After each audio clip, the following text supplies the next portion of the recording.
Hello, everyone. Welcome to the News Browse News broadcast. A distressing incident unfolded in Modena, Italy, where a fast-moving car deliberately drove into a crowd of pedestrians on a shopping street. According to Metro.cock UK, the event in the Largo Porta Bologna area resulted in at least 7 people being injured, with 2 sustaining serious wounds.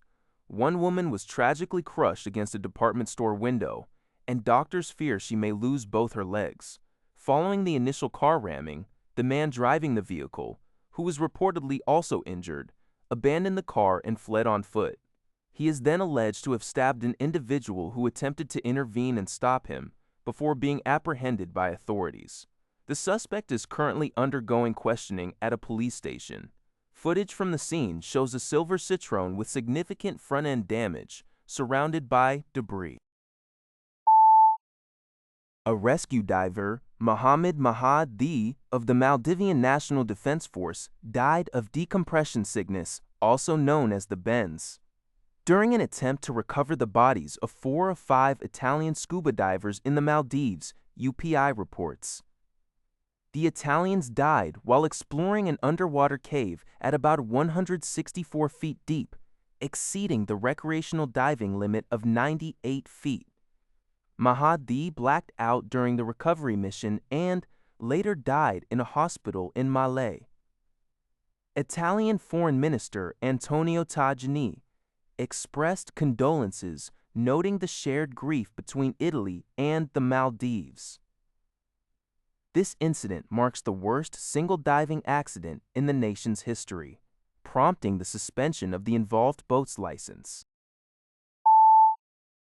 Al Jazeera reports that the Sudanese army has successfully recaptured the strategically vital town of Khor Hassan in southeastern Blue Nile state from the Paramilitary Rapid Support Forces, RSF. The army stated it inflicted heavy losses on RSF personnel and military equipment during the operation. Blue Nile state is a key flashpoint in Sudan's civil war due to its location, serving as a gateway to central Sudan and bordering Ethiopia.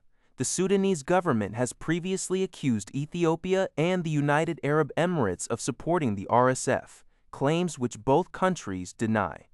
The RSF, backed by the Sudan People's Liberation Movement North (SPLM), had held Khor Hassan since March.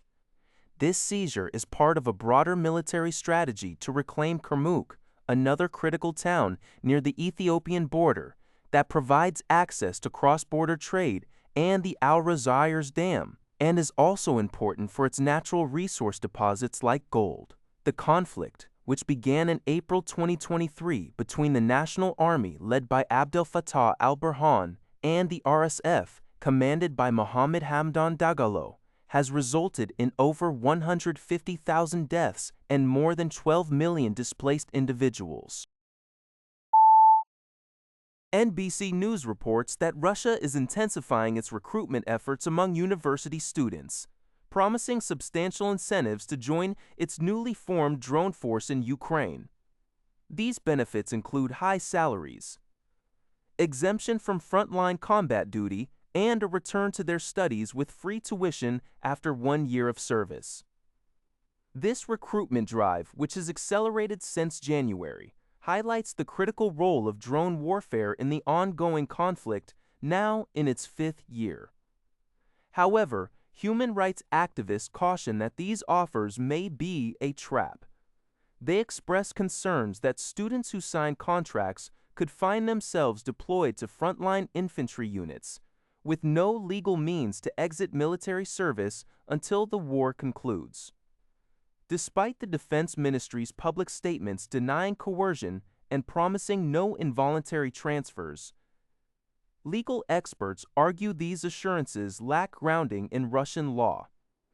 Students interviewed by NBC News, such as Andrei from Siberia and Danila from Moscow, reported feeling pressured by university officials but remained skeptical of the promises, fearing the reality differs from recruitment narratives.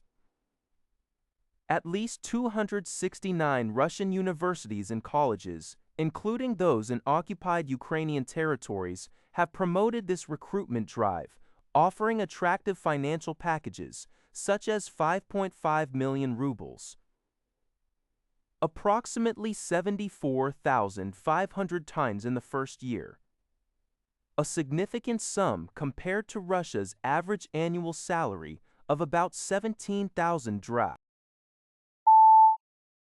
On Thursday, U.S. Representative John Molinar, chairman of the House Select Committee on the CCP, and Senator Jim Banks jointly introduced the Securing Innovation and Research from Adversaries Act.